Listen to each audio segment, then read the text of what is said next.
कौन जात हो भाई, दलित है साहब, नहीं मतलब किस में आते हो। आपकी गाली में आते हैं, गंदी नाली में आते हैं और अलग की हुई थाली में आते हैं साहब। मुझे लगा हिंदू में आते हो।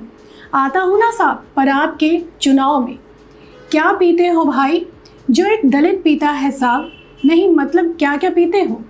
छुआछूत का गम, टूटे अरमानों का दम और नंगी आंखों से देखा सारा भरम साहब।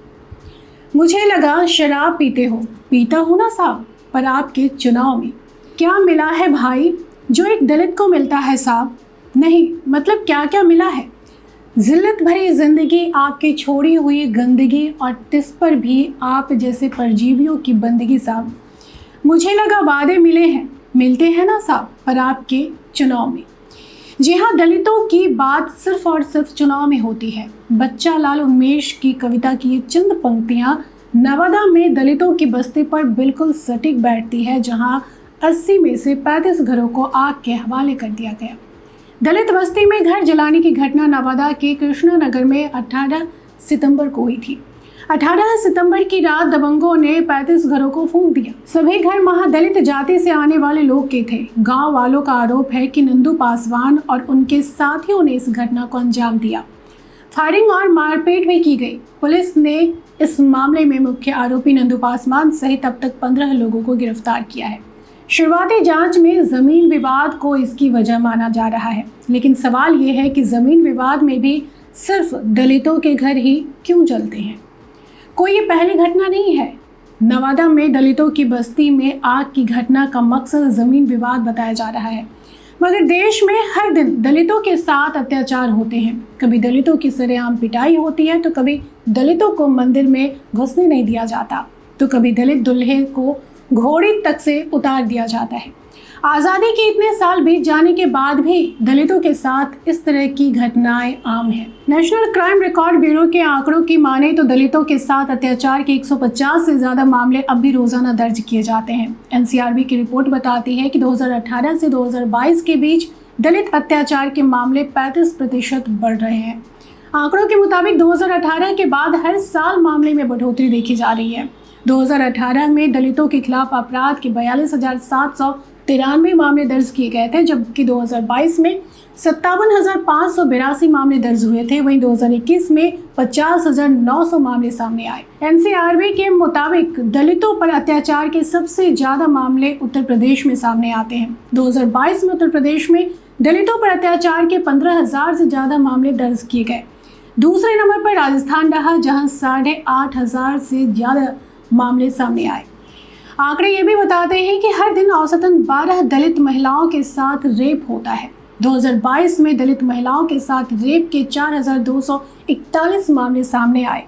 इतना ही नहीं, 1400 से ज्यादा मामले तो दलित बच्चों के साथ रेप के भी घटे हैं।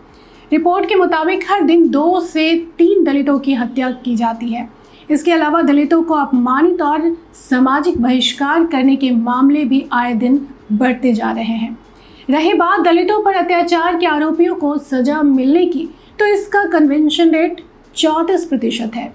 2 साल से कन्वेंशन रेट घट रहा है। 2018 में कन्वेंशन रेट 42% से ज़्यादा था, जो 2021 में घटकर 36% पर आ गया। 2022 में कन्वेंशन रेट 34% रहा। यूपी में दलितों पर अत्याचार के सबसे ज़्यादा मामले सामने आते हैं और यहीं पर कन्वेंशन रेट भी सबसे ज़्यादा है। यूपी में दलितों के खिलाफ अपराध के मामलों में कन्वेंशन रेट 80% से भी ज़्यादा है, जबकि राजस्थान में 40% से भी कम है। अब बात कानून की करें तो दलितों और आदिवासियों की सुरक्षा के लिए 1989 में कानून बनाया गया था। इसका नाम अनुसूचित जाति अनुसूचित जनजाति अत्याचार निवारण कानून है। इसे आमतौर पर SC/ST एक्ट भी कहा जाता है। यह कानून हर उस व्यक्ति पर लागू होता है जो SC या ST में नहीं है और इन समुदाय से जुड़े लोगों का उत्पीड़न करते हैं। इस कानून का मकसद दलितों और आदिवासियों के खिलाफ हो रहे अपराधों के लिए अपराधियों को सजा देना है। यह कानून SC/ST वर्ग के लोगों को सुरक्षा और अधिकार देता है। इस कानून के तहत स्पेशल कोर्ट भी बनाई जाती है, जो ऐसे मामलों में जल्द फैसला सुनाती है। मार्च 2018 में सुप्रीम कोर्ट ने SC/ST एक्ट के तहत दर्ज मामलों में तुरंत गिरफ्तार पर रोक लगा दी थी।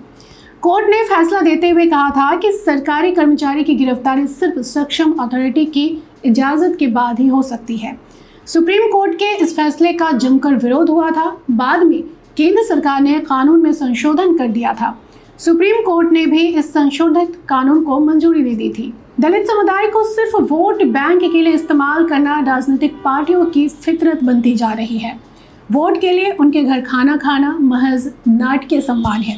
आज दलितों को किसी से ऐसा नाटकीय सम्मान नहीं चाहिए। कोई दलित किसी भी सवर्ण से ये नहीं कहते कि महाराज आप हमारे घर आइए, मुँह जूठा कीजिए और मुझे धन्य कीजिए। ये आपकी सामंती मानसिकता है और राजनीतिक ज़रूरत कि आप उनके घर भागे भागे जा रहे हैं। आज के दलितों की समस्याएं दूसरी हैं, उनके संघर्ष दूसरे हैं, जिन्हें आपका उपकार नहीं, सुरक्षा और अपना संवैधानिक अधिकार चाहिए।